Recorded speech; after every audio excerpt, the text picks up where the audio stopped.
Well, good morning, everyone, from the Speedway Traffic Center. I'm Lindsey and just a couple of minutes after 7 o'clock this morning. And as many of you know, fog is a huge story today, weather-wise and traffic-wise. We're going to start on the city's northwest side and get you updated on a couple of accidents that we've been following over the past 20 minutes or so.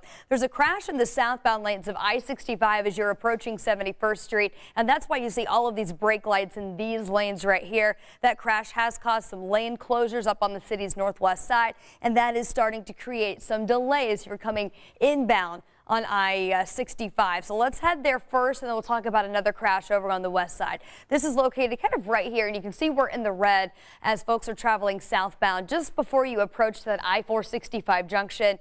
A couple of minutes added to your morning commute if you're traveling in that zone. We've got a secondary crash that's over into the shoulder now, but this is really causing some delays, especially for folks that are trying to merge onto I-465 northbound at I-74. Notice we are again in the red here, I-465 northbound. This is going to be just north of that I-74 junction. Here's a live look at this area where we have some emergency crews still on scene. You can see, looks like the vehicles involved in this crash are now off onto that right shoulder. Traffic, though, still very slow around that situation. So also going to be adding about 5 minutes to your morning drive if you're traveling northbound on I-465.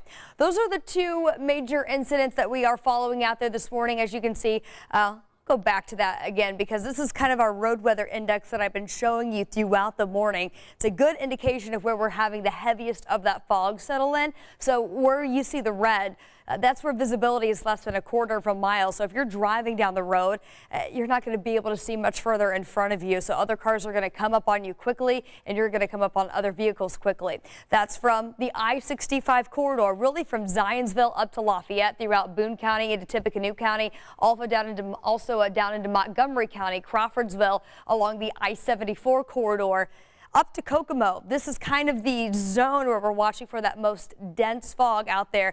And with that new dense fog advisory that's going to be in effect through at least 9 p.m., which now includes the Indianapolis Metro, this is something that we're going to be dealing with for at least the next hour, hour and a half.